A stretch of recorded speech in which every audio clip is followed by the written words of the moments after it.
জীবন পরিবর্তনের চেষ্টা করব। কিন্তু অতি দুঃখের সাথে আমাদেরকে জানাতে হয়, বর্তমানের মাহফিলগুলোকে বক্তারা সবাই নিজেরা নিজেদের স্বার্থে ব্যবহার করে। মানুষের দ্বীনি স্বার্থটা অনেকে খেয়াল করেন না। কেউ মাহফিলের স্টেজগুলোকে শুধু রাজনৈতিক স্বার্থে ব্যবহার করে এবং এমনভাবে উত্থাপন করে যে ইসলাম একটা রাজনৈতিক ধর্ম। আবার কেউ এটাকে নাচানাচি, কৌতুক, হাসি তামাশা, খেল তামাশা, রং তামাশা এগুলোর জন্য ব্যবহার করে। যে কারণে বর্তমান এই 2-5 বছরের মধ্যে যারা বয়ান শুনেছে, অধিকাংশ মানুষের শ্রোতাদের মেজাজ হয়ে গেছে যে যেই বক্তা হাসাতে পারে তিনি সবচেয়ে ভালো বক্তা, যিনি রাজনৈতিকভাবে গরম করতে পারে তিনি ভাইরাল বক্তা। আমি আপনাদের কাছে প্রথম তাসহিহে নিয়তের কথা বলি, নিয়তটাকে খালেস করি। প্রথমত আমি আপনাদেরকে বলি, 1 নাম্বার, আমার থেকে কোনো হাসি এটা কামনা যদি করেন তাহলে ভুল হবে। আপনার যদি ওই উদ্দেশ্যে এসে থাকেন তাহলে আপনার সময় অপচয় হবে। হ্যাঁ, ব্যক্তিগতভাবে নিজে হাসাতে পারি না, এটা আমার অভ্যাসও নাই, আমার যোগ্যতাও নাই। 2 নাম্বার, যদি কেউ মনে করেন মাহফিল মানেই শুধু গরম করা স্টেজ, ওটা আমার দ্বারা হবে না, একসময় করতাম, ওটা বাদ দিয়েছি, ওর দ্বারা জাতির ফায়দা হয় না। কিন্তু আমি মনে করি এই মাহফিলের স্টেজগুলো এগুলো আমাদের আকাবির আসলাফ বুজুর্গানে দ্বীনদের রেখে যাওয়া আমানত। এটা শুধু আমল শেখানোর জন্য, কোনো তামাশার জন্য না। এখানে শুধু মানুষ আমল শিখবে, তার জিন্দেগি পরিবর্তনে ফিকির করবে। অতএব যেহেতু আপনারা এসেই গেছেন, যদি এমন কোনো নিয়তে কেউ এসে থাকেন, নিয়তটাকে চেঞ্জ করে শুধু এই উদ্দেশ্যটা নিয়ে বসেন যে আমি আজকে এখানে এমন কিছু শুনতে চাই যেন আল্লাহ আমার জীবনটারে পরিবর্তন করে দেয়, এমন একটা নিয়তে বসা যাবে না ইনশাআল্লাহ? যেহেতু আমরা নিয়তটাকে শুদ্ধ করার চেষ্টা করছি, আমি অগ্রিম আপনাদেরকে আরেকটি কথা বলে নেই। এটাকে গতানুগতিক কোনো মাহফিল মনে না করে যদি মনে করেন যে আমরা কোরআন সুন্নাহর একটা ক্লাসে বসেছি, বলেন তো কিসে বসেছি? সবাই বলেন, এটা বলেন। কোরআন সুন্নাহর একটা ক্লাসে বসেছি। যদি এটা মনে করতে পারেন তাহলে যাওয়ার পথে আশা করি আপনি কিছু নিয়ে যেতে পারবেন। আর যদি মনে করেন যাক গতানুগতিক মাহফিলের মতো শুনলাম, পরে মাহফিল থেকে বের হয়ে আকিসবিলিতে টান মারলাম তো সব মাথা খালি, তাহলে এই মাহফিলে বসে তেমন কোনো ফায়দা হবে না। এজন্য এটাকে ক্লাস মনে করে খুব মনোযোগ দিয়ে পুরো আলোচনাটা, আমি তো আর 5 ঘন্টা আলোচনা করব না, যে সময়টুকু আলোচনা হয় পুরো সময়টা মেজাজ মন দিমাগ দিয়ে একটু শোনার চেষ্টা করা যাবে না বাজান ইনশাআল্লাহ? আল্লাহ পাক আমার ভাইদেরকে কবুল করেন। মুহতারাম হাজিরিন, পবিত্র কালামুল্লাহ থেকে যে আয়াতে কারিমা আমি আপনাদের সামনে তেলাওয়াত করেছি, আমার আলোচনার মূল বিষয়বস্তুটা হলো, যদি একটি অপরাধমূলক সমাজ গঠন করতে চায়, যদি একটা শান্তির জীবন গঠন করতে চায়, সেই জীবনটা হোক ব্যক্তিগত, পারিবারিক, সামাজিক, রাষ্ট্রীয়, আন্তর্জাতিক, অর্থনৈতিক, রাজনৈতিক, যে কোনো জীবন, সকল জীবনে যদি আমরা সবকিছুকে মুনাজ্জাম, সুসজ্জিত এবং গঠনমূলক দেখতে চাই, তাহলে আমাদের অন্তরে একটা জিনিস পয়দা করা দরকার, সেটা হলো তাকওয়া, খাউফে খোদা ওয়ান্দি বা খাশিয়াতে ইলাহি, আল্লাহর ভয়। কার ভয়? আল্লাহর ভয়। আমরা যারা এখানে আছি, বর্তমান বিশ্বের 200 কোটি মুসলমান, আমরা যারা এখন জীবিত আছি, আমাদের শিক্ষা দীক্ষার অভাব নাই, আমাদের টাকা পয়সার অভাব নাই, ক্ষমতার অভাব নাই, জনসংখ্যার অভাব নাই, সব আছে আমাদের। শুধুমাত্র একটা জিনিস নাই, আল্লাহর ভয়। এই জিনিসটা নাই। অথচ একজন মুসলমানের মূল উদ্দেশ্য তাকে মুত্তাকি বানানো। একজন মুসলমান যতক্ষণ পর্যন্ত অন্তরে তাকওয়া পয়দা করতে পারবে না, আল্লাহ ভয় অন্তরে পথিত করতে পারবে না, ততক্ষণ পর্যন্ত মুসলমান হওয়ার কোনো সুযোগ নেই। আল্লাহর ভয়। আজকে আমি আমার মসজিদে আলোচনা করছিলাম, বাংলাদেশে 54টা বৎসরে যত উন্নয়ন হয়েছে, যত সরকার এসেছে, আজ পর্যন্ত কোন সরকার বাংলাদেশের মৌলিক উন্নয়নের কোনো কাজ করে নাই। হ্যাঁ, কিছু রাস্তাঘাট হয়েছে, ব্রিজ, কালভার্ট, ওভারব্রিজ, ফ্লাইওভার এগুলো হয়েছে, সেতু হয়েছে, অনেক কিছু হয়েছে। কিন্তু একটা রাষ্ট্রের মূল যেটা হওয়া দরকার সেই উন্নয়ন আজও পর্যন্ত কোনো সরকার করে নাই। সেটা কি? সেটা হলো মানুষজনের বা আমজনতা বা নাগরিকদের চারিত্রিক উন্নয়ন করা। কি উন্নয়ন? চারিত্রিক উন্নয়ন। কেন দরকার এটা? ফর এক্সাম্পল আমি একটা উদাহরণ দিই। মনে করেন আপনাদের এই এলাকার রাস্তার বাজেট এসেছে সরকারিভাবে, যেই কন্ট্রাক্টরের উপরে এই জিম্মাদারি দেওয়া হলো যে তুমি রাস্তাটা করে দাও, তাকে এটা জিম্মাদারি বুঝিয়ে দেওয়া হলো। ওই কন্ট্রাক্টর যদি তার চারিত্রিক উন্নয়ন করে না আসে, অর্থাৎ তার অন্তর আল্লাহর ভয় নাই, সে ইট যেখানে দেওয়া দরকার 2 নাম্বার ও দিবে ভাঙড়ি, রডের জায়গায় বাঁশ দিয়ে দিবে। 10 কোটি টাকা বাজেট হলে ওটা 50 লাখ টাকাও লাগে না। কত ভাই? এটা কেন হলো? ওই যে কন্ট্রাক্টর, তার মধ্যে আল্লাহর ভয় নাই। জনগণকে কন্ট্রোল করতে পুলিশ দিয়ে সবসময় হয় না, আইন আদালত দিয়ে কিচ্ছু হয় না। যতক্ষণ পর্যন্ত মানুষের ভেতরটা পরিবর্তন করা না যাবে, ওই মানুষ দিয়ে কোনোদিন কোশ্চিন কালেও অপরাধমূলক একটা সমাজ গঠন করা সম্ভব না। এজন্য কোরআন শরীফে সূরা শামসের মধ্যে এবং সূরা আলার মধ্যে আল্লাহ বলেছেন, قد أفلح من زكاها وقد خاب من دساها। আল্লাহ পাক বলেন, তোমরা তো মনে করো সফল ব্যক্তিকে এমপি সাহেব, মন্ত্রী সফল, প্রধানমন্ত্রী, রাষ্ট্রপতি হতে পারলেই সফল। তোমরা এটা মনে করো শিল্পপতি, কোটিপতি, টাকাওয়ালা হতে পারলে, বিদেশে তার বাড়ি গাড়ি থাকলে সে সবচেয়ে বড় সফল ব্যক্তি। আল্লাহ বলছেন না, সফল ব্যক্তি সেই অন্তরটাকে পরিশুদ্ধ করেছে, যে এই অন্তরটা যে পরিশুদ্ধ করে নিয়েছে সেই ব্যক্তি সফল। এটা কার কথা? বলেন না বাজান, কার কথা? আল্লাহর কথা। অন্তরকে পরিশুদ্ধ করো। এমন একটা অন্তর, তোমরা মনে করো যে আমি অনেক সম্পদশালী হতে হবে, আমাকে অনেক টাকাওয়ালা হতে হবে, অনেক কিছু হওয়া লাগবে।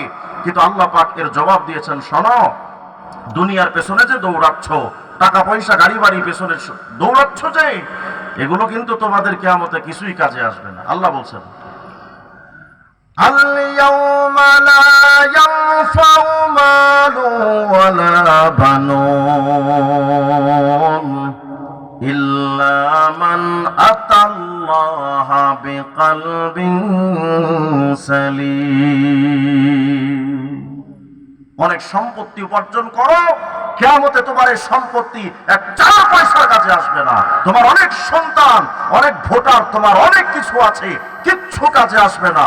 আল্লাহ পাক বলছেন, শুধুমাত্র কাজে আসবে যেই লোকটা তার অন্তরটাকে সুসজ্জিত করে আমি মালিকের দরবারে দাঁড়িয়েছে। এই পরিশুদ্ধ অন্তর লাগে। এই অন্তর পরিশুদ্ধ করার গুরুত্বপূর্ণ আমল হলো তাকওয়া। কার ভয়? বলেন না, কার ভয়? এবার চলেন মূল কথায় আসে। আমাদের অন্তরে যদি আল্লাহর ভয় থাকতো, এই যে গত কিছুদিন যাবত আমরা দেখতেছি মিরপুরে একবার ধর্ষণ হয়, চট্টগ্রামে ধর্ষণ হয়, অমুক জায়গায় ধর্ষণ হয়, তো পুরা বাংলাদেশ জুড়ে তো এখন ধর্ষণের একটা রমরমা ব্যবসা চলছে। বলেন তো, এই 54টা বছরে আজ পর্যন্ত কোন সরকার ধর্ষণ কমাতে পেরেছে? বরং দিন যত যাচ্ছে ধর্ষণ আরো বাড়ছে। পেছনে কারণ কি? মূল কারণ হলো আমাদের বাংলাদেশের কোন সরকার আজ পর্যন্ত যুবকদের আত্মার উন্নয়নে, চারিত্রিক উন্নয়নের কোনো ভূমিকা রাখে নাই। চারিত্রিক উন্নয়নের জন্য কোনো কথা বলে না। তাই স্কুল কলেজ ইউনিভার্সিটির ব্যবস্থা করেছে। আমাদের মেয়েরা স্কুল কলেজ ইউনিভার্সিটিতে যাচ্ছে, শিক্ষকরাও ধর্ষক। কথা বলেন, টিচাররা ধর্ষণ করে ছাত্রীদের, চাকরি নিচ্ছে। সব জায়গার কথা তো আর বলি না, কিন্তু এমন ইতিহাস তো আমরা দেখি, পুলিশে চাকরি নিয়েছে, ওসি সাহেব ধর্ষক। কথা বলে না, আছে না নাই? চাকরি করতে যায়, নিজের সহপাঠী মহিলা বস তাকে ধর্ষণ করছে। গার্মেন্টসে চাকরি নিতে যায়, সুপারভাইজার ধর্ষণ করে। এই যে এত এত ধর্ষণ চলছে, সরকাররা তো আইন করলো, বহুত আইন, আজও পর্যন্ত কোন আইন বাংলাদেশে ধর্ষণ কমলো না, বরং আরো বাড়াচ্ছে। আমরা বললাম যে আপনারা অন্তত এই একটি বিষয়ে আল্লাহর আইনটাকে বাস্তবায়ন করেন, যে ধর্ষক মাগুরাতে ধর্ষণ হলো আসিয়া, আজও পর্যন্ত তার বিচার বাংলাদেশের জমিনের মানুষ দেখতে পেল না। আপনারা একটা আইন অন্তত ইসলাম অনুযায়ী করেন, যেই ব্যক্তি ধর্ষণ করবে বিচারটা যদি প্রমাণিত হয়, তার বিষয়টা যদি প্রমাণিত হয়, তাকে গোপনে গোপনে শাস্তি দিয়েন না। গোপনে শাস্তি দিলে অন্য ধর্ষকরা এগুলো চোখে দেখে না। ইসলামের আইন অনুযায়ী ঢাকার পল্টন মোড় অথবা মুক্তাঙ্গনের সামনে অথবা বাইতুল মুকাররমের সামনে অথবা সংসদ ভবনের সামনে চাটিয়াল ময়দানে একজন ধর্ষককে জাতির সামনে 18 কোটি মানুষের সামনে পাথর মেরে তাকে হত্যা করেন, দেখবেন বাংলাদেশে ধর্ষণ কমতে শুরু করেছে। কিন্তু এগুলো করবে না। কেন করবে না? বরং এগুলোকে মধ্যযুগী ইতিহাস বলে চালিয়ে দিবে, বলবে এগুলো মধ্যযুগের ইতিহাস। আল্লাহর কসম করে বলি, যদি কেউ ইসলামে আইনকে মধ্যযুগীয় বলে, ও বেঈমান, ও মুরতাদ, ও মরলে ওর জানাজা পড়া হারাম। যদি মধ্যযুগীয় আইন, ইসলামের আইনকে কেউ মধ্যযুগীয় আইন বলে, যতক্ষণ পর্যন্ত কালেমা পড়বে না, ওর জানাজা পড়া সমস্ত মুসলমানের পক্ষে হারাম। যদি জায়েজ মনে করে জানাজা পড়ে, যারা জানাজা পড়বে ওরাও বেঈমান। আমরা চেয়েছি তো একটা সুন্দর সমাজ। এগুলো করার জন্য স্কুল কলেজে আমরা বারবার দাবি করেছি যে আপনারা স্কুল কলেজে অন্তত একটা গানের শিক্ষক দেয়, নাচের শিক্ষক দেয়। আমরা বললাম এগুলো বন্ধ করেন, এই তামাশা, এগুলো বন্ধ করে প্রত্যেকটা স্কুলে এক একজন আলেমকে নিয়োগ দিয়ে আমাদের নতুন প্রজন্মকে তাদের আত্মার বিশুদ্ধ করার জন্য একজন ইসলামিক ধর্মীয় শিক্ষক নিয়োগ দেন। যদি প্রতিদিন আমাদের বাংলাদেশের প্রত্যেকটা সেক্টরে সরকারি বড় বড় অফিসার থেকে শুরু করে একেবারে নিম্ন পর্যায় পর্যন্ত টোটাল ক্ষেত্রে যদি আত্মার বিশুদ্ধকরণের জন্য বড় বড় বুজুর্গানে দিন, বাইতুল মুকাররমের খতিব মুফতি আব্দুল মালিক সাহেবের মতো একজন দুনিয়া ত্যাগী, দুনিয়া বিমুখ একজন বুজুর্গ, বাংলাদেশের একজন জিন্দা ওলি, এমন একজন মানুষকে দিয়ে যদি প্রতিদিন আধা ঘন্টা সমস্ত সরকারি এমপি মন্ত্রী কর্মচারীদেরকে বসিয়ে যদি আধা ঘন্টা করে তাদের চারিত্রিক উন্নয়নের বয়ান করানো হতো, প্রত্যেকটা স্কুলে যদি ধর্মীয় শিক্ষক রেখে প্রত্যেকটা স্টুডেন্টকে যদি ইসলামে আইন এবং তাকওয়ার শিক্ষা দেওয়া হতো, প্রতিটা সেক্টরে যদি আল্লাহওয়ালা বান্দা তৈরি করার জন্য যদি প্রতিটা সেক্টরে বড় বড় মানুষদেরকে নিয়োগ দেওয়া হতো, আমাদের বাংলাদেশের সমস্ত অপরাধ কমে যেত। কিন্তু এগুলো করবে না। এগুলো করলে ধর্ষণের শাস্তির বিধান, ধর্ষণের বিচারটা ওরা প্রকাশ্যেও করে না। কেন? প্রকাশ্যে করলে তো গোপনে টেবিলের নিচ দিয়ে টাকার বান্ডেল নেওয়া যায় না। এটাই হলো মূল সমস্যা। আমি বুঝাতে চাচ্ছি বাজান, রাজনৈতিক বক্তব্য দেওয়া আমার উদ্দেশ্য না। আমি বুঝাতে চাচ্ছি আমাদের পাড়া মহল্লা, আমাদের ঘর, আমাদের সমাজ, আমাদের রাষ্ট্র, টোটাল ক্ষেত্রটাকে যদি একটা সুশোভিত সমাজ, আলোকিত সমাজ গঠন করতে চাই আমরা, তাহলে প্রতিটা মানুষের মধ্যে তাকওয়ার শিক্ষা দেওয়া দরকার। তাকওয়ার শিক্ষা ছাড়া কোনোদিন চোর বাটপার এগুলো বন্ধ করা যায় না। চুরি চামারি, চরমোনা, উজানি, নানুপুর, ঢালকানগর, দেওয়ানা, বুজুর্গানে দিনের কাছে মানুষ যায়। বড় বড় চোর, বড় বড় ডাকাত, রানা মস্তানের মতো বড় বড় মাস্তান গুলো চরমোনার ময়দানে গিয়ে যখন তাকওয়ার শিক্ষা পেয়ে যায়, হাতের অস্ত্র ছেড়ে তারা তসবিহ নিয়ে দৌড়াতে শুরু করে। এর কারণটা কি? মানুষের যদি আত্মাটাকে বিশুদ্ধ করে এখানে যদি তাকওয়া ঢুকিয়ে দিতে না পারেন, এই মানুষ দিয়ে অপরাধ থেকে দূরে রাখা কোশ্চিন কালো এটা সম্ভব হবে না। আপনাদের যাদের কর্ম আজকে আপনাদেরকে যে সবকটা নিয়ে আলোচনা শুরু করব, আপনাদের মাথায় এটা ঢুকিয়ে রাখা দরকার। আপনি যে অপরাধ করেন, আমি যেখানে বসে বয়ান করছি, আমাকে ক্যামেরা দিয়ে রেকর্ড করা হচ্ছে, আমার প্রতিটা কথা সমস্ত কিছু রেকর্ড হচ্ছে। একটু এদিক সেদিক হলেই ভাইরাল হয়ে যাবে। সবকিছু রেকর্ড হচ্ছে একটা ক্যামেরায়। আমি খুব সতর্ক। কিন্তু আপনি জানেন কি, আমি যে জীবনটা চালাচ্ছি, আমাদের জীবন চলার গতি, এই জীবন চলার পথে আমাদের জিন্দেগি রেকর্ড করার জন্য অনেকগুলো ক্যামেরা আল্লাহ পাক ফিট করে রেখেছেন। অনেকগুলো ক্যামেরা, এগুলো আমার নিজের থেকে বানানো না। আমি কোরআন শরীফের আয়াত নাম্বার সহ আপনাদেরকে বলে যাবো, আপনারা মিলিয়ে দেখেন। প্রথম নাম্বার ক্যামেরা, খুব মনোযোগ দিয়ে শোনেন।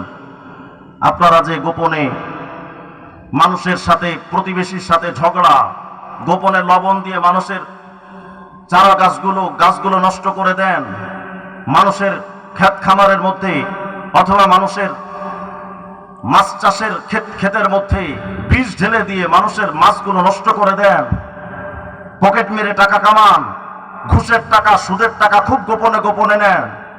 আপনি ভাবেন কেউ আপনাকে দেখে না, আপনি জেনা করছেন কেউ দেখে না, ফেসবুকে চ্যাটিং করেন কেউ আপনাকে দেখে না? তাহলে শোনেন কয়টা ক্যামেরা আল্লাহ পাক আপনার জিন্দেগিতে ফিট করে রেখেছেন। এটা শুধু ওয়াজ হিসেবে শুনেন না বাজান, আমি আপনাদের নসিহত করার জন্য আসিনি। আমি চাই না যে আপনারা শুধু আমাকে বক্তা হিসেবে দেখেন, আপনারা অন্তত নিজের জীবনটাকে এই আমলগুলো একটু অন্তরে ফিট করার চেষ্টা করেন যে আমার জিন্দেগি পরিবর্তন যদি না হয় তো আমার সবকিছুতে রেকর্ড হচ্ছে। এক নম্বর ক্যামেরা। আল্লাহ রাব্বুল আলামিন পবিত্র কোরআন শরীফের মধ্যে সূরা ইনফিতার আয়াত নম্বর 4 এবং 5 এর মধ্যে আল্লাহ পাক বলছেন, এক নম্বর ক্যামেরা, ইয়াউমাইযিন তুহাদ্দিসু আখবারাহা বিআন্না রাব্বাকা আওহা লাহা। আল্লাহ রাব্বুল আলামিন বলেন, তুমি যে এখানে অপরাধ করো, তোমার অপরাধের এই বিষয়টা হয়তো দুনিয়ার কেউ বান্দা দেখে না। হয়তো ঘরের দরওয়াজা বন্ধ করে তুমি এক নারীকে নিয়ে আনন্দ আমোদ ফুর্তির মধ্যে ব্যস্ত জিনা করছো, দুনিয়ার কেউ দেখছে না। তুমি যে ফেসবুক মেসেঞ্জারে অথবা হোয়াটসঅ্যাপ ইমোর ভেতরে তুমি যে নারীর সাথে চ্যাটিং করো, দুনিয়ার কেউ হয়তো দেখে না। মানুষের পকেট কাটছো, হয়তো তোমার এই দৃশ্যটা কেউ দেখলো না। গোপনে গোপনে কথা বলে গরুর মালিকের সাথে দালালি যে করো, হয়তো দুনিয়ার কোনো ক্রেতাও এটা বুঝবে না। আইলকা এটা নিজের জমি বাড়াইছো, উপরে পয়সা মাইরা আবার হিসাবটারে বুঝাই দিছো, কিন্তু মাঝখানে যে আইলকা এটা জমি বানাইছো দুনিয়ার কেউ টের পায় নাই। দুশ্মনী করা প্রতিবেশীর গাছ মেরে দেওয়ার জন্য গাছের গোড়ায় লবণ পানি দিয়া গাছটা নষ্ট করেছো, গভীর রাত্রে কেউ দেখে নাই। সুদের মুআমালা তো প্রকাশ্য জনসম্মুখে করো না, গোপনে গোপনে সুদের আলাপচারিতা হয়ে যায়, কেউ হয়তো দুনিয়ার দেখলো না। কিন্তু আল্লাহ পাক বলেন, ও বান্দারে, যে জায়গাটাই তুমি এমন অপরাধ করো, ওই জমিনটা তো দেখেছে, ওই জমিনটারে আমি আল্লাহ কিন্তু ক্যামেরার মতো ফিট করে রেখেছি, সব কিছু রেকর্ড করে ফেলেছে। স্বামী তুমি পরনারীর সাথে কথা বলো, বউ সাক্ষী না, জানেও না, কিন্তু তুমি যে কথা কও ওটা তো হাওয়া উড়ে করো না, জমিনে বসেই তো করো। হাওয়ায় উড়লেও ওখানেও আল্লাহ পাক সাক্ষী রেখেছেন, ওই বরাবর জমিনটা ওই বরাবর সাক্ষী। ঘরের দরওয়াজা বন্ধ করে জিনা করো, ঘরের ছাদের ভেতরে যে মাটি আর সিমেন্ট বালু আছে ওগুলো সাক্ষী, আশপাশের দেওয়ালগুলো এগুলো সাক্ষী। কিয়ামতের ময়দানে আল্লাহ পাক বলবেন, জমিন, আমার এই বান্দাগুলো যে বাইনতলা এলাকায় থাকতো তারা কোন কোন অপরাধ করেছে একটু বলো তো শুনি। এই জমিনটা কোন পটাপট বলে দিবে রব্বুল আলামিন, কেউ দেখে নাই, আমি জমিন সাক্ষী, ও আমার উপরে শুয়ে জিনা করেছে, আমার উপরে থেকে সে এই এই অপরাধ করেছে, আল্লাহ আমরা সাক্ষী। গত সরকারের আমলে আমরা আলেম ওলামা যারা কারাগারে গেছে, আমি তো 2বার গ্রেফতার হয়েছি, 19 সালে একবার 2 দিন গুম করে রাখছে, 21 সালে আর একবার কারাগারে গেছে। তা আমাকে যে 21 সালে যেবার আমাকে নিয়ে গেল, আমার নামে মামলা দিয়েছে, আমি বাইতুল মোকাররমের সামনে ককটেল মারছি। অথচ কোটিবার কসম করে বললেও ভুল হবে না, আজও পর্যন্ত সরাসরি চোখে ককটেল দেখি নাই।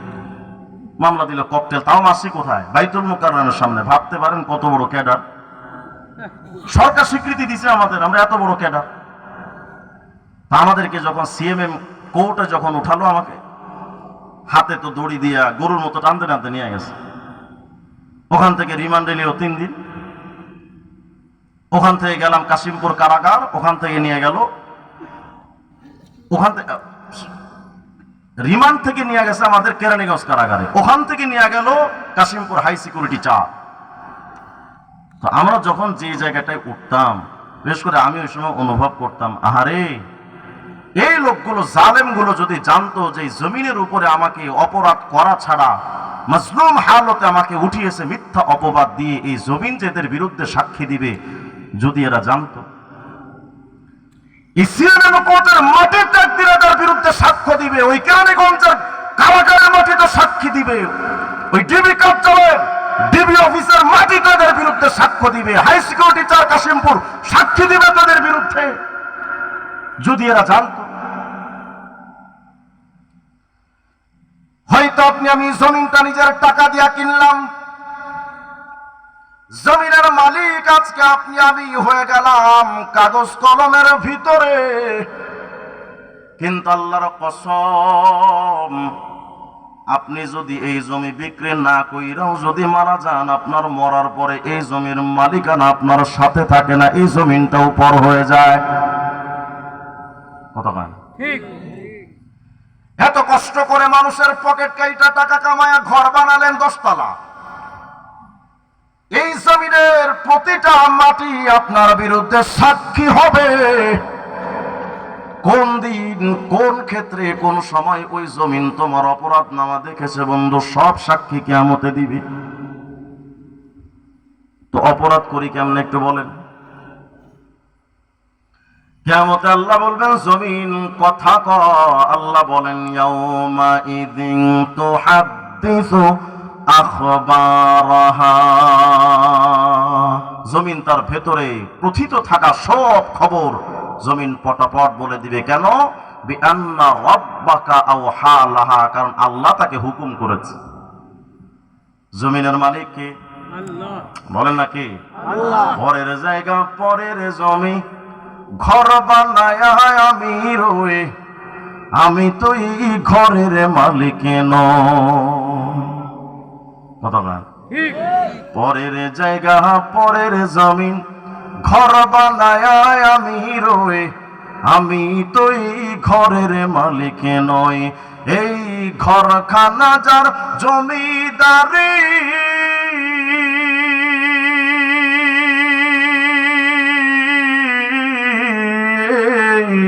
ঘরখানা যার জমিদারি, আমি পাই না তাহার হুকুম জারি, আমি পাই না জমিদারের দেখা, আমি পাই না জমিদারের দেখা, মনের দুঃখ কারে কই, আমি তো এই ঘরের মালিক নই। বলেন তো ঘরের মালিক কে? আল্লাহ। এই জমিনটারে নিজের মনে করেন কেমনে? নিজের মালিকানার কাগজ নিয়ে কি দাম্ভিকতা দেখান, আমি 10 বিঘা জমির মালিক, গোড়া ডিমের মালিক তুমি মিয়া। এই জমিনটা কিয়ামতে আপনার বিরুদ্ধে সাক্ষী দিবে বাজান। বান্দা বলবে ও রব, যদি কিয়ামতে বান্দা কয় আল্লাহ কি শুরু করছে জমিন, আমার বিরুদ্ধে কথা কয়, আমি কিনছিলাম ওইটারে, ও মনে মনে ভাববে যে জমিটার মালিক ও নিজে এখনো কিয়ামতে আছে। আল্লাহ বলবেন তুই, আল্লাহ যদি বলেন তুই কি কইতেছিস আজকে, আল্লাহ জমিনের সাক্ষী আমি কবুল করলাম না, ও তো আমার দুশ্মন, দেখে আমার কথা শোনে না, আমার পক্ষেও কয় না। আল্লাহ এই জমিনের সাক্ষী আমার কাছে গ্রহণযোগ্য না, তো কি করতে হবে? অন্য একটা সাক্ষী দাঁড় করান। আল্লাহ বলেন তাইলে শোন, দ্বিতীয় আরেকটা ক্যামেরা ফিট করে রেখেছিলাম। কোথায় ক্যামেরা? সূরা জিলজালের 10-11 নম্বর আয়াত আল্লাহ বলছেন وَإِنَّ عَلَيْكُمْ لَحَافِظِينَ كِرَامًا كَاتِبِينَ يَعْلَمُونَ مَا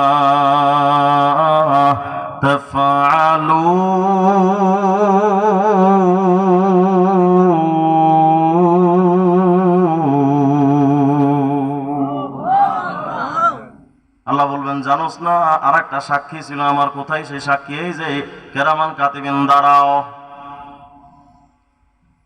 কেরামান কাতিবিন তো আপনি আমি চোখে দেখি নাই, কিন্তু কেরামান কাতিবিন কোথায় আছে? সূরা কফের মধ্যে আল্লাহ বলছেন ইয ইয়াতালাক্কাল মুতালাক্কি আসফিয়ানি আনিল ইয়ামিন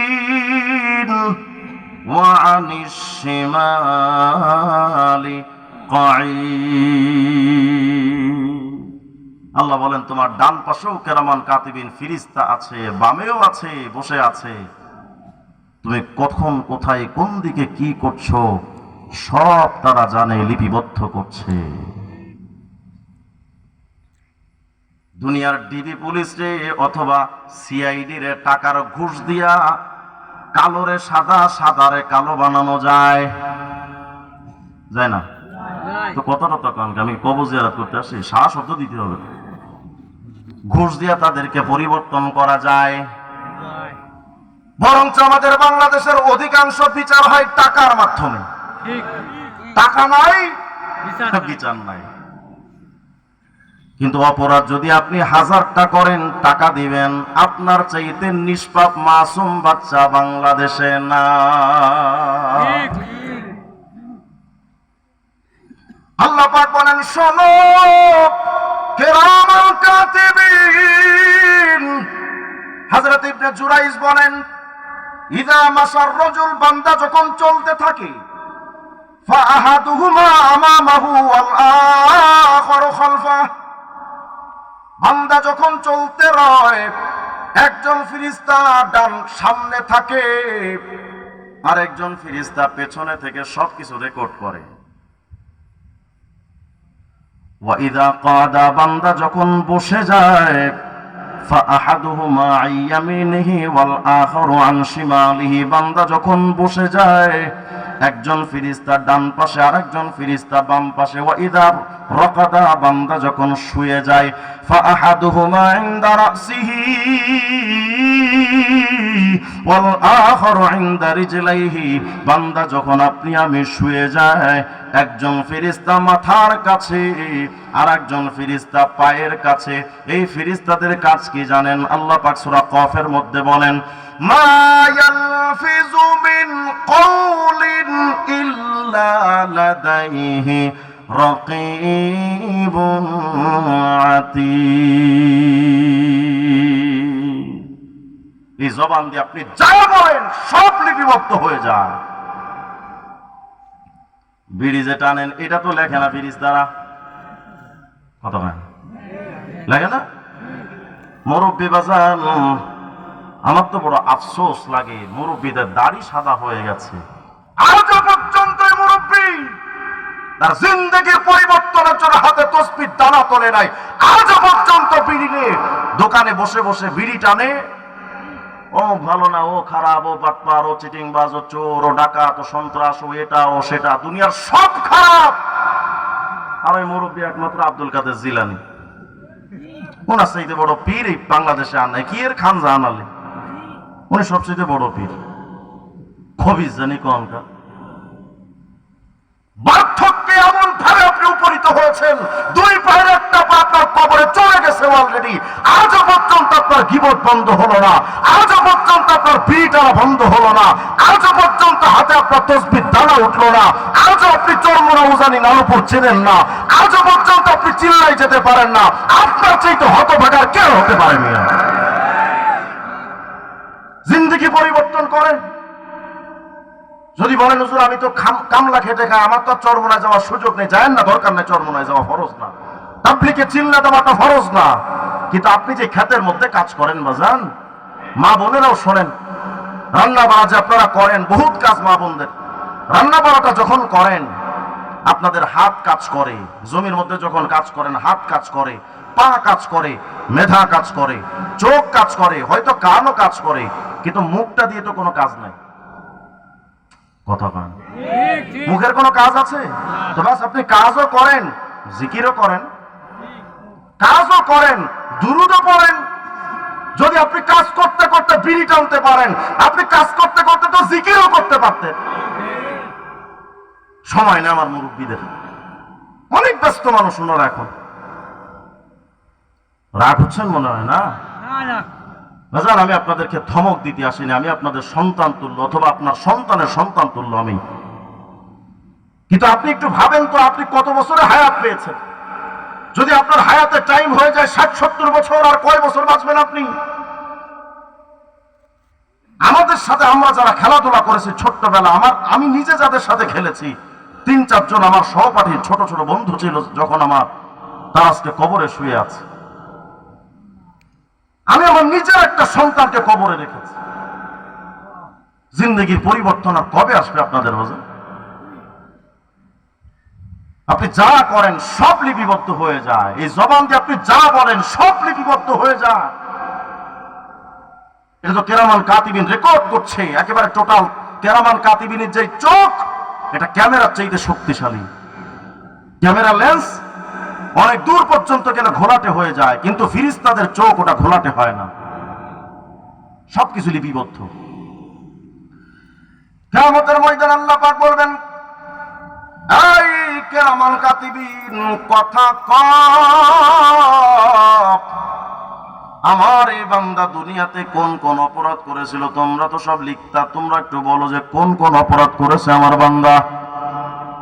কেরামান কাতিবিন বলবে, ও রব, এই বান্দা অমুক দিন অমুক জায়গায় এই এই অপরাধ করেছে, কেউ দেখে নাই। মিরপুর পল্লবীতে মেয়ে রামিসা ধর্ষণের শিকার হলো, কে ধর্ষণ করেছে আজও পর্যন্ত নাকি তার ইতিহাস খুঁজে পায় না, কেউ দেখে নাই, কিন্তু কেরামান কাতিবিন তো লিখে রাখছে। ওখান থেকে তো মোছা যাবে না। বাংলাদেশের এমন কোন ডাস্টার আবিষ্কার হয় নাই যে ওখান থেকে মুছে ফেলবে। পৃথিবীর এমন কোন সুপার পাওয়ারের ক্ষমতা হয় নাই যে আমলনামা থেকে বান্দার গুনাহগুলোকে ডিলিট করে দিবে। এটা সম্ভব না, সত্য লিপিবদ্ধ হয়ে আছে। বান্দা বলবে, রব্বুল আলামিন, আমি এই কেরামান কাতিবিনও মানি না। কেন মানুষ না? কেরামান কাতিবিন তো তোমার লোক, ওকে আমার পক্ষে কথা কইব। মানে বুঝাইতে চাই যে আল্লাহ, আমি বিএনপি আর আপনি আওয়ামী লীগ, মানে আপনার দলের লোক আর আমি তো অন্য দলের লোক। বিষয়টা কি এমন? কথা হয় না। আল্লাহর কাছে কোনো দলাদলি আছে? ওখানে তো কিচ্ছু চলে না বাজান। কেরামান কাতিবিন একটা ছোট শব্দটাও এদিক সেদিক করে না, সব পুঙ্খানুপুঙ্খ ভাবে সব কিছু লিপিবদ্ধ করে দিচ্ছে। অস্বীকার করবেন তো ঠিক আছে, করেন। কিয়ামতে বান্দা বলবে, আল্লাহ, আমি কেরামান কাতিবিনও মানি না, জমিনের সাক্ষীটাও মানি না। তাইলে আল্লাহ বলেন, কি ভাবছো যে তোমার জন্য আর কোনো ক্যামেরা ছিল না? 3 নাম্বার ক্যামেরার কথা শোনো। সূরা কাহফের 49 নম্বর আয়াত আল্লাহ পাক বলেন, ওয়াউদিয়াল কিতাবু ফাতারাল মুজরিমিনা মুশফিকিনা মিম্মা ফীহি ওয়া ইয়াকুলুনা ইয়া ওয়াইলাতানা মা লিহাদাল কিতাব লা ইউগাদিরু সগীরাতাও ওয়ালা কাবীরাতান ইল্লা আহসাহা ওয়া ওয়াজাদু মা আমিলু হাযিরা ওয়ালা ইয়াযলিমু রাব্বুকা আহাদা। আল্লাহ পাক বলবেন, জমিনের সাক্ষী তোমার কাছে এলাও না। ওকে, কেরামান কাতিবিনকে মানবা না, তাও ঠিক আছে। ভাই বান্দা, আচ্ছা বলেন তো, ছোট্ট একটা মোবাইলের মধ্যে একটা ছোট্ট মেমোরি কার্ড, চিনেন না আপনারা? এই ছোট্ট একটা মেমোরি কার্ড দিয়ে পুরা দুনিয়া ভিডিও করা যায় না? কথা কয় না। তাহলে আল্লাহর কাছে তো মনে হয় এগুলো অসম্ভব। হয়তো ভাবতেছেন, হুজুর, পৃথিবীতে 800 কোটি মানুষ, এই সবার রেকর্ড হয় কেমনে? এই ছোট্ট মেমোরি কার্ড দিয়া যদি দুনিয়া রেকর্ড করা যায়, আমার আল্লাহ রেকর্ড করার জন্য কোনো মেমোরি কার্ডও লাগে না। আল্লাহ পাক বলবেন, বান্দা, জমিনের সাক্ষী তুমি কবুল করো নাই, কেরামান কাতিবিনের সাক্ষীও তুমি কবুল করো নাই। এই যে দেখো, ইকরা কিতাবাক কাফা বিনাফসিকাল ইয়াওমা আলাইকা হাসিবা। এই তোমার নিজের আমলনামায় দেখো, পড়ো। বান্দা পড়বে, খুলে খুলে দেখবে, আহারে ওই যে একদিন এক বাসের ড্রাইভারকে একটা গালি দিয়েছিলাম, ওটাও লিখে রাখছে। ওই যে আলেম ওলামার বিরুদ্ধে কথা বলছিলাম, তাও লিখে রেখেছি। ওই যে আমি একা একা মাঠের মধ্যে কেউ ছিল না, একজনকে রাগে জিদে পড়ে গালি দিছিলাম, কেউ শোনে নাই, কিন্তু ওটাও লেখা আছে। চশমার ফাঁকে দিয়ে আপনি যে খায়েনাতুল আয়ুন, চোখের খেয়ানত যে করেন, চশমার ফাঁক দিয়ে যে অন্য পরনারীর দিকে তাকিয়েছেন, সেটাও লেখা আছে। সবকিছু লিপিবদ্ধ। বান্দা কইবা হায় হায়, তো ছোট বড় কোনো গুনাই ছাড়ে নাই, সব তো লিখে রাখছে। ছোট গুনাও ছাড়ে নাই, বড় গুনাও ছাড়ে নাই। হুজুর সাল্লাল্লাহু আলাইহি ওয়াসাল্লাম তার স্ত্রী আম্মাজান আয়েশা সিদ্দিকাকে বলছিলেন, এ আয়েশা, হ্যাঁ আয়েশা, ইয়াকি ওয়া মুহাক্কারাতিয যুনুব ফাইন্নাহা লাহা মিনাল্লাহি তাআলা। আয়েশা, ছোট ছোট ছোট ছোট গুনাহ ওটাও ছেড়ে দাও, কারণ এই ছোট্ট গুনাহ নিয়েও কিয়ামতে তোমাকে জিজ্ঞেস করা হবে। সবকিছুর হিসাব দিতে হবে কিয়ামতে। বান্দা দেখবে যে আহারে, আমার তো সব গুনাহ এখানে লেখা আছে, কিচ্ছু ছাড়ে নাই। বান্দা এখন গায়ের জোরে কইব যে আল্লাহ এটাও মানি না। দলিল সহিহ মুসলিমে 2969 নম্বর হাদিসের মধ্যে আসছে। আল্লাহর হাবিব বলেন, কিয়ামতের ময়দানে বান্দা বলবে, ও রব, আল ইয়াওমা লা উজিজু আলা নাফসি। আল্লাহ, আমি আজকে কিয়ামতে কিচ্ছু মানি না, কোন সাক্ষী আমার কাছে এলাও না। আচ্ছা, কেন এলাও না? আল্লাহ, কিচ্ছু মানি না আমি। তো মানোটা কি? ইল্লা শাহিদাম মিন্নি। আল্লাহ, একটা সাক্ষী যদি দিতে পারেন তাইলে মানবো। কি সেটা? বান্দা তাকায় তাকায় দেখবে যে তার পাশে বাপও নাই, মাও নাই, সন্তানও নাই, স্ত্রী নাই, দাদা নাই, দাদি নাই, দুনিয়ার কোনো আপনজন নাই। কি এর ছাতা মাথা তোমার নেতা মিয়া, এরা নিজেরাই তো নাফসি নাফসি বলে কুল পায় না। ভাবতেছো তোমার পীর তোমাকে ধইরা জান্নাতে লয়ে যাইবো গা? এত সোজা? পীর নফসি নফসি। আরে বড় পীর আব্দুল কাদের জিলানী, উনিও নফসি নফসি বলতে থাকবে। শাহজালাল ইয়ামানি নফসি নফসি বলতে থাকবেন। হযরত হাসান বসরি নফসি নফসি বলতে থাকবেন। সাহাবায়ে কেরাম নফসি নফসি। সমস্ত নবীরা তো নফসি নফসি। নবীরা যেখানে নফসি নফসি করবে আমাদের নবী ছাড়া, সেখানে আপনি আমি কোথায়? পীর কোথায়? ফকির দরবেশ কোথায়? খানজাহান আলীর মাজারে যায় সেজদা লাগাস। ওই খানজাহান আলী রহিমাহুল্লাহ, তিনি প্রখ্যাত বুজুর্গ ছিলেন, আমরাও বিশ্বাস করি, শ্রদ্ধা করি। কিন্তু খানজাহান আলী রহিমাহুল্লাহ, উনিও কাউকে জোর করে কোনো ওয়াজিব জাহান্নামীকে জান্নাতে নেওয়ার ক্ষমতা উনারও নাই। আর আমাদের নবীও কাউকে জান্নাতে নেওয়ার ক্ষমতা নাই জোর কইরা। জান্নাতের মালিক কে? আল্লাহ। বলেন না কে? আল্লাহ। শুধুমাত্র আল্লাহ। আমাদের নবী তো শুধু সুপারিশের মালিক। সুবহানাল্লাহ বলবেন না? আমাদের নবী কিসের মালিক? সুপারিশের মালিক। হ্যাঁ, আল্লাহ তার রাসূলের সুপারিশটাকে কবুল করবেন, সেটা ভিন্ন সাবজেক্ট। কিন্তু জান্নাতের মালিক যদি নবী হতেন, তাহলে জান্নাতের যাওয়ার জন্য তো সুপারিশের দরকার হতো না। নবী ডাইরেক্ট তার চাচা আবু তালেবকে ধরে বলতেন, চাচা গোপনে ঢুকে যান। কথা হয় না? তাহলে আমাদের নবীও কাউকে জান্নাতে নিতে পারবে না? কথা হয় না? পারবে না।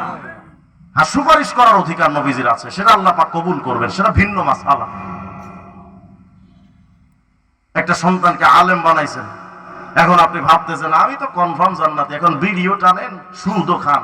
সন্তান আলেম, ভাবতেছেন যে আমার জন্য তো জান্নাত ওয়াজিব, ঠেকা পড়ছে আল্লাহ তোমার জান্নাত দেওয়া। নিচের আমল আগে নিচে তৈরি করেন। আল্লাহর হাবিব বলেছিলেন, ফাতেমা আনকিদি নাফসাকি আনিন নার। নবীজি নিজের মেয়ে ফাতেমাকে বলছেন, ফাতেমা নিজের জীবনটারে জাহান্নাম থেকে নিজে বাঁচাও, আমি নবী তোমার উপকার করতে পারবো না। আহা, কিয়ামতে সবকিছু তো হাজির হয়ে যাবে। বান্দা বলবে আল্লাহ কিচ্ছু মানি না। তবে হ্যাঁ, কেউ যেহেতু আল্লাহ আমার নাই, কারণ কিয়ামতের ময়দানে তো ফাইদা নুফিখা ফিস সূরি ফালা আনসাবা বাইনাহুম, সিংহায় ফুৎকার দিলে কেউ কাউকে চিনবে না, সবাই পর। বাপ সন্তানের রিলেশন থাকবে না, স্বামী স্ত্রীর কোনো সম্পর্ক কন্টিনিউ হবে না, কেউ কাউকে চিনবে না।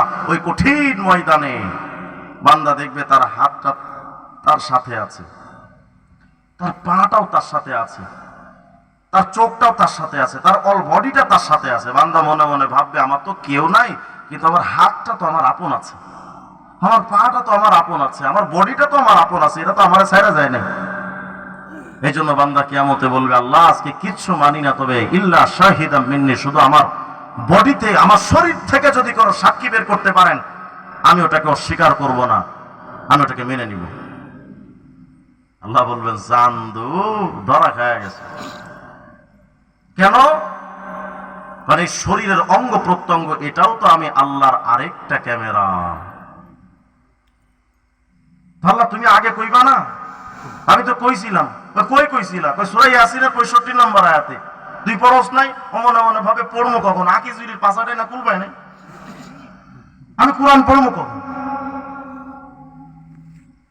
আল্লাহ রাব্বুল আলামিন বলেন, হ্যাঁ আমি বলেছিলাম। কোথায়? আল্লাহ বলছেন সূরা ইয়াসিনের 65 নম্বর আয়াত, আল-ইয়াওমা নাখতিমু আলা আফওয়াহিহিম ওয়া তুকাল্লিমুনা আইদিহিম ওয়া তাশহাদু আরজুলুহুম বিমা কানু ইয়াকসিবুন। আল্লাহ বলবেন, হাত কথা কয়। যেই হাতটা দিয়া বিরোধী দলের উপরে থাপ্পড় লাগাইছিলেন, ওই হাতটা সাক্ষী।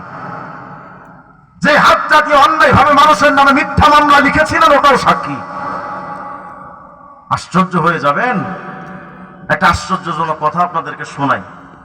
আমি একবার জীবনে কোনোদিন আমি কারোর নামে মামলা টামলা করি না, কারণ বাংলাদেশের কুফরি আইনে আমি বিশ্বাস করি না, যে কারণে আমি কারোর নামে মামলা করি না। কিন্তু একদিন এমন একটা বিষয় আসছে যে আমাকে একটা অভিযোগ, মানে জিডি করতে হচ্ছিল।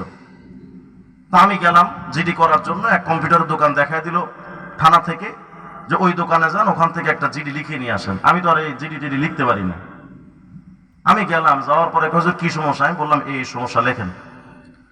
ওই এমন এমন ঠাড়া বড়া মিথ্যা কথা লিখতেছে। আমি বললাম, ভাই এগুলো কেন লেখেন? এগুলো তো আমার সাথে হয় নাই। হুজুর এটা সিস্টেম, এটা আপনি চাইলেও লিখবো, না চাইলেও লিখবো। কথা কয় না। যদি আপনারা একটু একটু থাপ্পড় দিয়ে ফালায় দেয়, ও দেখবেন হাতের মধ্যে একটু চুন টুন লাগায় একটু ব্যান্ডেজ করে গিয়া বলবে যে আমারে রামদাদি কোবাইছে। কথা কয় না। এমন ঠাড়া বড়া মিথ্যা কথা মামলার মধ্যে লিখবে। সবাই তো মামলা করে জিততে চান বন্ধু, আল্লাহর কসম করে বলি, মিথ্যা কথা দিয়া কোনোদিন জেতা যায় না। আল কিযবু ইহলিক আস-সিদকু ইউনজি ওয়াল কিযবু ইহলিক। সত্য মানুষকে মুক্তি দেয়, মিথ্যা মানুষকে ধ্বংস করে। আমি বললাম, লাগবে না তোর জিডি, তুই রাখ বেটা, মিথ্যুক জানি কোন কার মরে গেলে জামুকা। তাই বলে একজনের নামে আমার, সে হোক না দুশ্মন, আমি মিথ্যা লিখবো তার নামে? ও আমার ভাই, আপনি যার নামে মামলা লেখেন, ও তো আল্লাহ পাকের বান্দা, ওর নামে যে আপনি মিথ্যা লিখে দিলেন, কেন করেন এগুলো? ভাবতেছেন আপনার এই বিষয়টা কেউ দেখে না? আপনি যে ধারা দেখবেন, আপনারা মামলার কাগজ যদি কেউ পড়ে থাকেন, আপনারা বুঝবেন মামলার মধ্যে এমন এমন ঠাড়া বড়া মিথ্যা কথা লেখে, জীবনে ওটা শয়তানও বিশ্বাস করেন। আল্লাহ আমাদেরকে মাফ করেন। শুধু ওয়াজ শুনে যান না, এগুলো আজকে থেকে নিয়ত করেন যে আমি এই কাজগুলো আর করবো না। কারণ সবকিছু রেকর্ড করছেন কে? বলেন না কে? আর একটা মশওয়ারা আপনাদেরকে দিয়ে যায়। বাংলাদেশের প্রশাসনের মাধ্যমে মামলা কইরা আজ পর্যন্ত কেউ তার কোনো হক আদায় করতে পারছে আমার জানা মতে তেমন কোনো ইতিহাস নাই। আছে কিছু, একজনদের নাই এমন না, কিছু আছে। কিন্তু আমার দেখা মতে 99.9 যদি আমি বলি, হয়তো ভুলও হবে না, আমি তো দেখি কেউ কোনো অধিকার পায় না। ফলাফল কি হয়? আমাদের বাংলাদেশে অনেক বড় একজন অ্যাডভোকেট ছিলেন। কি ওঠে কে? কি বিরক্ত হচ্ছে নাকি আপনারা? আচ্ছা আচ্ছা, আমার একটু সমস্যা, মানে একজন লোক যদি উঠে যায় তো মনে হয় যেন আমি কোনো বিরক্তির কারণ হচ্ছে কিনা আপনাদের সামনে। আর এই সমস্ত বয়ান তো এখন চলে না। এখন চলে, হুজুর আপনি তাহিরি আঙ্কেলের মতো ডিজে নাচ দিয়ে যান, কি লাভ হবে তামাশা করে? বাজান জিন্দেগিটারে ঠিক করেন, জিন্দেগিটারে পরিশুদ্ধ করি আমরা। কি যেন বলতেছিলাম? আল্লাহু আকবার, আল্লাহু খাবীর হাফিজা, আল্লাহু খায়রুন হাফিজা। তো বুঝাতে চাচ্ছিলাম, মামলা যে আপনারা করেন, বাংলাদেশের অনেক বড় একজন অ্যাডভোকেট ছিলেন। তিনি তার অফিসের মধ্যে একটা ছবি টানিয়ে রাখছিলেন, একটা ছবি, একটা গরুর ছবি। ওই গরুর ছবিতে পেছনে একজন, সামনে একজন, দুইজন দুই দিক থেকে টানতেছে। একজন ল্যাজ ধরে টানে আর একজন সামনে দড়ি ধরে টানে। আর মাঝখানে একজন দুধ দহন করতেছে, একটা ছবি সুন্দর করে টানানো ওনার দরবারে। একজন প্রশ্ন করছে, বস আপনি এটা কি টানাইছেন? গরুর ছবি, আপনি একজন অ্যাডভোকেট মানুষ, হয়তো মনে মনে ভাবছে যে মোদির কোনো বাচ্চা টাচ্চা নিয়ে এটা, এরা তো মোদির আর তো গরুরে মা ডাকে, মানে এগুলো সব গরুর বাচ্চা। আপনি এটা টানাইছেন কেন? এটা টানাইছি কেন বুঝো? ওই যে গরুর পেছনে যেই লোকটা ল্যাজ ধরে টানে, ও একজন আমার ক্লায়েন্ট। আমার সামনে যে টানে, ও আর একজন অ্যাডভোকেটের কাছে মামলা দিয়েছে। মানে সামনে যে সেও কোন অ্যাডভোকেটের কাছে তার মামলা দিছে, পেছনের জন যে আছে সেও আর একজন অ্যাডভোকেট ধরেছে। দুইজন দুই দিক থেকে গরুরে টানতেছে, আর মাঝখানে বৈশা বৈশা আমি দুধ খাচ্ছি। বুঝাতে পারি না আপনাদের। মামলা করলে কি হবে? প্রতিবেশী নামে মামলা দিয়েছেন, আপনারও টাকা খরচ হবে, ওই ভাইয়েরও টাকা খরচ হবে, হুদাই কিচ্ছু হবে না। মাঝখানে শুধু ওকিল, ব্যারিস্টার, অ্যাডভোকেট, এরা শুধু টাকা খাবে, হুদাই কিচ্ছু হবে না। এজন্য আপনাদেরকে আমি একটা অনুরোধ করে যাই, যদি আপনাদের মনে চায় যে আমার জীবনটারে সহজ করা দরকার, হুদায় আমি এত টাকা কষ্ট করে উপার্জন করে আমি উকিল দেখাবো, উকিল লেগে দুইজন দুইজনকে সমতায় বসেন। কেউ যদি কারোর সাথে কথা না কয়, আপনি উচ্চ করে তার সাথে কথা বলেন। যে আগে কথা বলবেন সে আগে জান্নাতে যাবে। সুবহানাল্লাহ বলবেন না? যে আগে কথা বলবেন সে আগে জান্নাতে যাবেন। দুইজন দুইজনের সাথে কথা বলেন যে দেখো, যে বিষয়টা হয়ে গেছে এইভাবে আসলে এটা সমাধান পাওয়াটা মুশকিল। মাঝখানে কত টাকা তোমারও যাবে, আমারও যাবে। আমি একটু লস দেই, তুমি একটু লস দাও, দুইজন লস দেওয়ার মানসিকতা এনে চলো আমরা একটা সমাধান করে ফেলি। করা যাবে না? আর যদি চান আপনারা সমাধান, তাহলে কোন একজন এলাকার বুজুর্গ, যিনি আল্লাহওয়ালা বুজুর্গ, একজন ভালো মানুষ দেখে তার কাছে বিচার নিয়ে যান, কোন নেতার কাছে যান না। এবার তো অনেকে আমার যাওয়ার পথে আল্লাহ জানে কি হয়, নেতাদের কাছে যান না। কারণ নেতাদের কাছে গেলে কি হবে? আমি বাংলাদেশের চিত্র বলছি, আপনাদের এলাকার খবর আমি জানি না, হতে পারে এলাকার নেতা ভালো। বাংলাদেশের চিত্র বলছি, নেতার কাছে যদি যান, ওই নেতা যদি আল্লাহওয়ালা আব্দুল কাদের জিলানিও হয়, ওর পাশে যে চামচাগুলো আছে ওই চামচাগুলো তারা খারাপ বানায় ফেলছে। কথা বলেন? হয়তো নেতার কাছে আপনি টাকা দিতে পারবেন না, তিনি ভালো মানুষ, কিন্তু ওই নেতার চামচারে যে আর এক গোষ্ঠী 2 লাখ টাকা খাওয়া গেছে সেটা তো আপনি জানেন না। ওই চামচাই নেতার কানে দিয়ে দেয় যে আমি বিষয়টা তদন্ত করছি, বিষয়টা ভালো করে বুঝছি, বিষয়টা হলো এই, মানে যে টাকা দিয়েছে বিষয়টা আসলে ওই পাবে, আসলে ওই যে আরেকজন আছে ও কিচ্ছু পাবে না, অথচ কি হুদায় কিচ্ছু সন্ধান করে নাই, পুরাটা মিথ্যা কথা। এই জন্য সাবধান করে দিয়ে যায়, আল্লাহকে ভয় করেন। আমি একটু লস দিব, আপনি একটু লস দেন, উভয়ে আমরা লস দিয়ে মানসিকতা লালন করে চলেন, একটা সমাধান করে ফেলি। হুজুর সাল্লাল্লাহু আলাইহি সাল্লাম একদিন বলছিলেন, এই জানো কি নামাজের চাইতে বড় আমল কি, রোজার চাইতে বড় আমল কি, অমুক তমুকের চাইতে বড় আমল কি জানো কি? সাহাবায়ে কেরাম তো অবাক, ইয়া রাসূলুল্লাহ আপনি কি বলেন? নামাজ ইসলামের 5 স্তম্ভের মধ্যে একটা, যাকাত ইসলামের 5 স্তম্ভের মধ্যে একটা, রোজা ইসলামের 5টা ভিত্তির মধ্যে একটা, এর চাইতে বড় আমল? আল্লাহর হাবিব বলেন, হ্যাঁ এর চাইতে বড় আমল আছে। কি?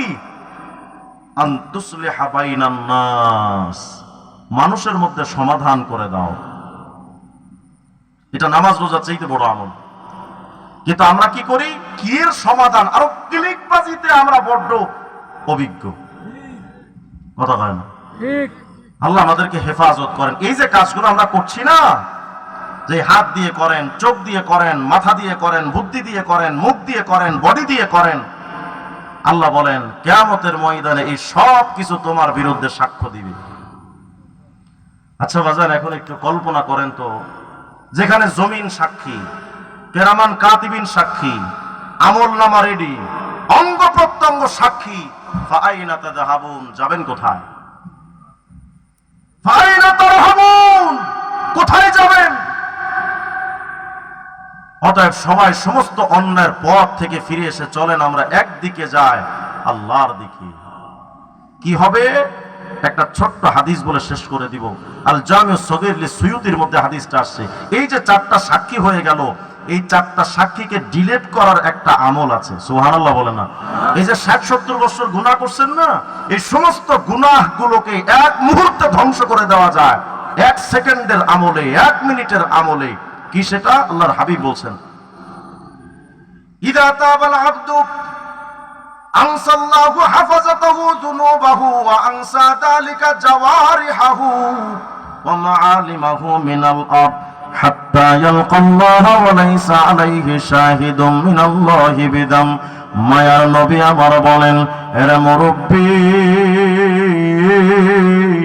ও পর্দার আড়ালের মা, যুবক বন্ধু, 60-70 বছর, 30-40টা বছর পর্যন্ত আমরা গুনাহ করেছি।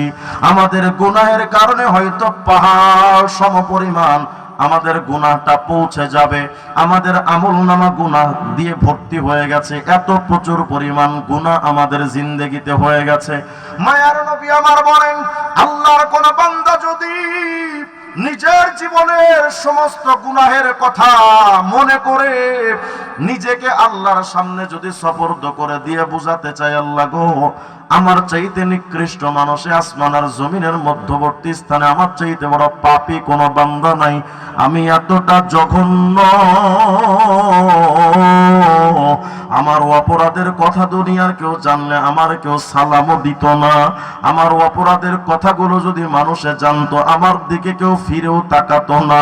কিন্তু মায়ার মালিক আমার সমস্ত অপরাধের কথা জানার পরও ওই সূর্যের আলো তুমি আমার জন্য বন্ধ করে দাও নাই, ওই জমিনের ফসলগুলো আমার জন্য, নিয়ামতগুলো বন্ধ করো নাই, ওই হাওয়া বাতাস আমার জন্য বন্ধ করো নাই।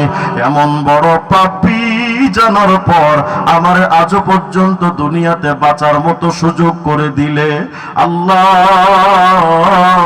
আমার অপরাধের কথা আমার মাই যদি জানতো, আমার ঘর থেকে ঘাড় ধাক্কা দিয়ে বের করে দিত।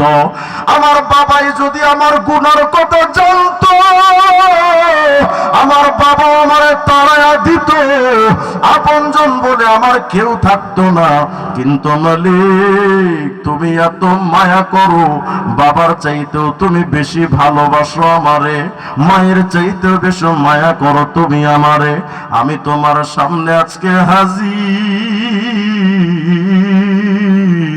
আমার গুনাহের দিকে না তাকায়া তোমার রহমতের দিকে একটু তাকায়া আমার জিন্দেগির সমস্ত গুনাহগুলো মাফ করে দাও।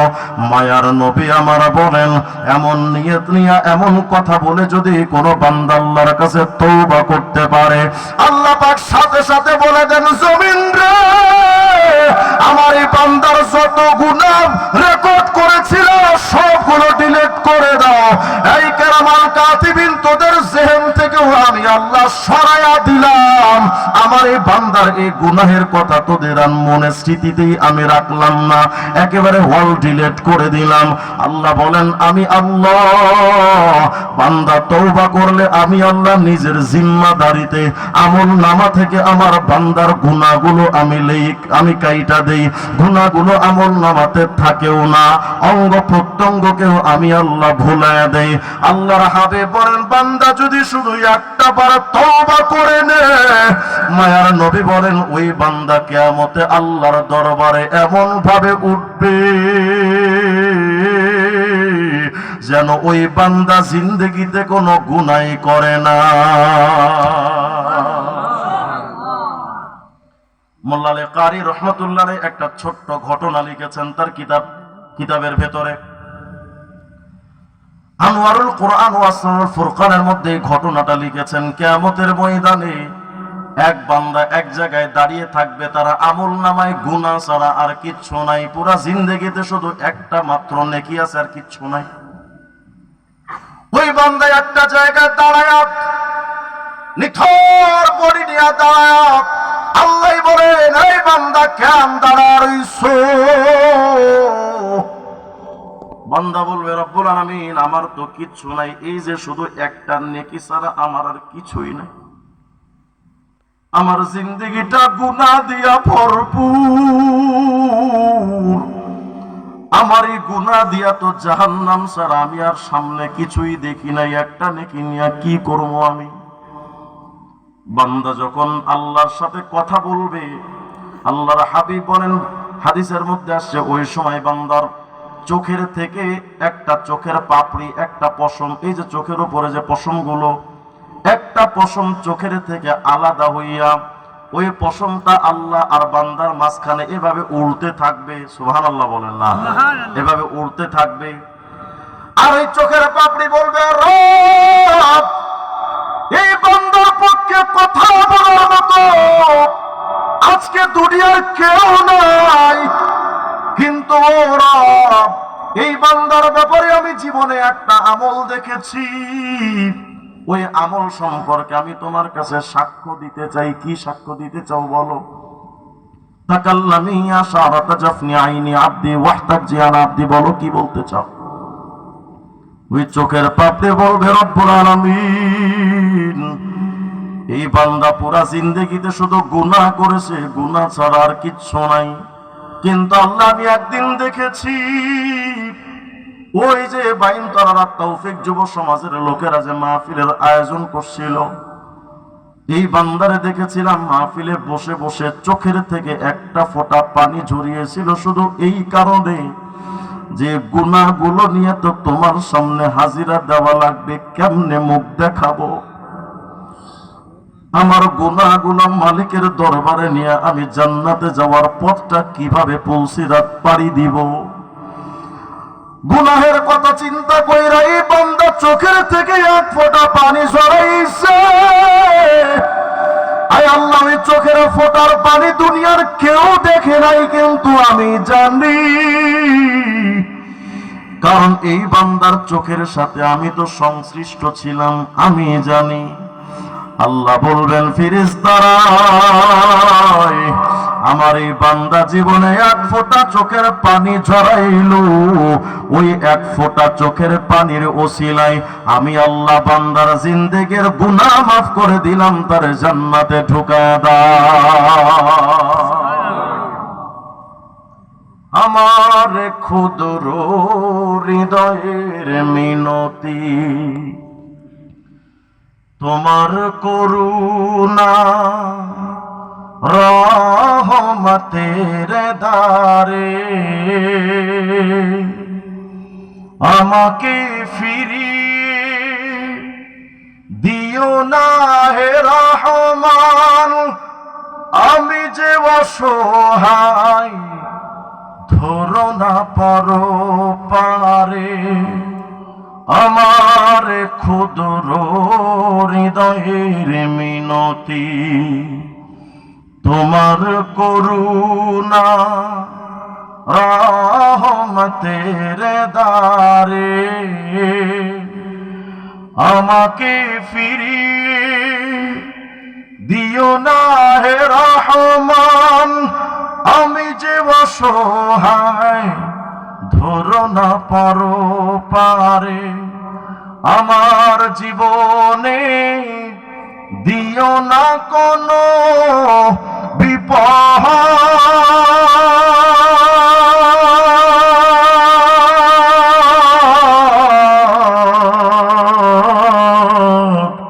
কিংবা দুঃখ, কষ্ট গ্লানি, নিঃশ্বাসে নিঃশ্বাসে নিয়ামত পাই আমি, বিশ্বাসে তাই আমি না দেখে তোমায় মানি।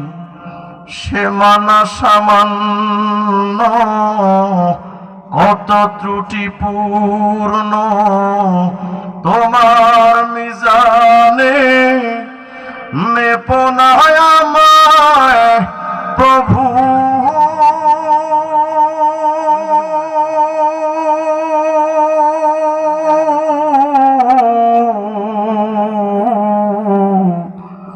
গোপনে ক্ষমা করে দিও তুমি। বলেন না আমিন। আল্লাহ যেন আমাদেরকে গোপনে মাফ করে দেন। কিন্তু আল্লাহ মাফ করবেন কি? আমরা তো নিজেরা গুনাহ করে গোপন রাখি না, মানুষকে বলে আবার গর্ব করে বেড়াই।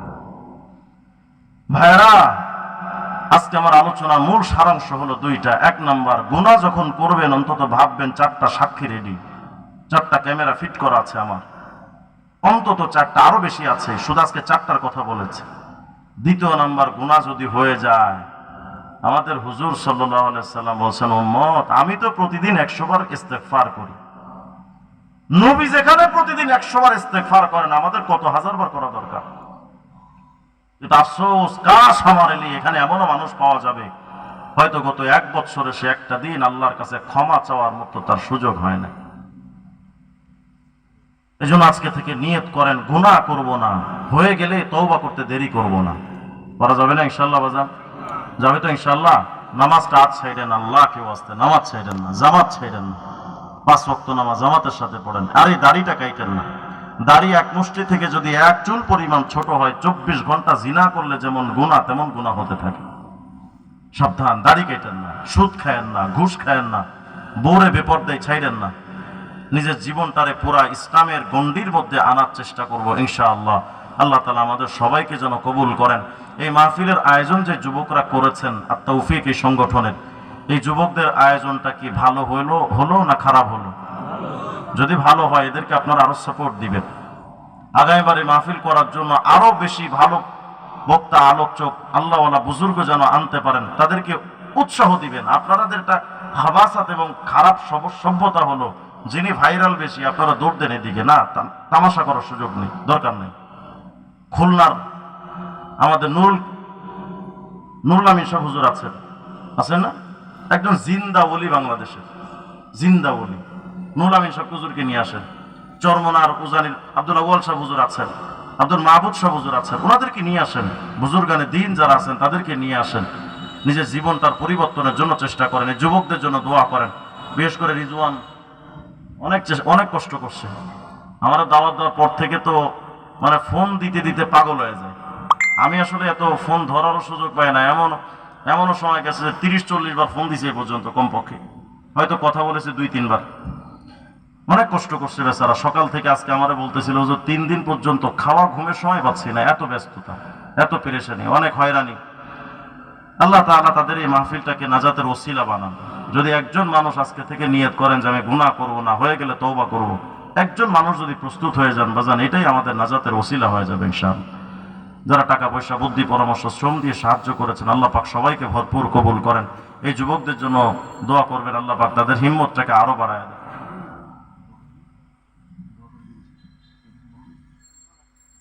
দুরূদ শরীফ পড়ি, আল্লাহুম্মা